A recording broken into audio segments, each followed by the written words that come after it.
Well, hey there, and welcome to this week's Shabbat Shalom devotional from the Out of Zion podcast. I hope you'll join me here each week as I just share a short little devotional thought that is meant to inspire, to strengthen your faith, and to just bring a little peace as you close out a busy week. Last week we talked about peace and the word shalom. This week I want to talk about the second word in our title, Shabbat. What is it? Well, Shabbat is the Hebrew word for Sabbath. It's built on the number 7, which in Hebrew is Sheva. So Shabbat, it means the seventh day.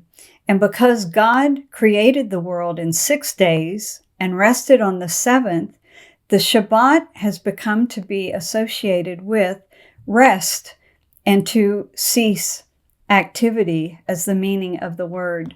You know, the Bible says that when God rested on the seventh day, that he blessed it, he made it holy. So it's considered a holy day in the Jewish calendar each week.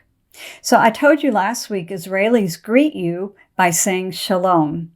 And on the Sabbath or leading up to the Sabbath, they're going to greet you and say Shabbat Shalom. And what they're doing is just wishing you the blessings of a peaceful and restful Sabbath. I just want to point out that because God rested on the seventh day, it became expected that his people would do the same. So in the Mosaic covenant in Sinai, it was considered the sign of the covenant. And the Israelite people were the only people on earth that observed a day of rest every week. It made them different because they reflected the God to whom they belonged. Well, today, you and I may be Gentile Christians, and we're not a part of the Mosaic covenant. We've been brought in through the new covenant. But if a Sabbath rest is so important to God that he made it a sign of his covenant, maybe there's something there that we need to learn from it, see how we can apply it in our lives.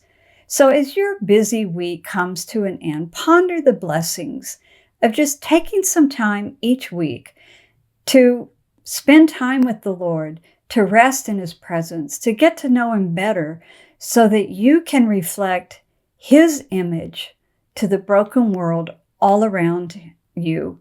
We'll only be able to do that by spending more time with him. So I want to close this week and I want to wish you a Shabbat Shalom. We hope you have enjoyed this episode of Out of Zion with Susan Michael. Be sure to subscribe to Out of Zion now on Apple Podcasts, Spotify, YouTube, Pray.com, Salem One Place, Salem Life Audio. Out of Zion with Susan Michael is a production of ICEJ USA, all rights reserved.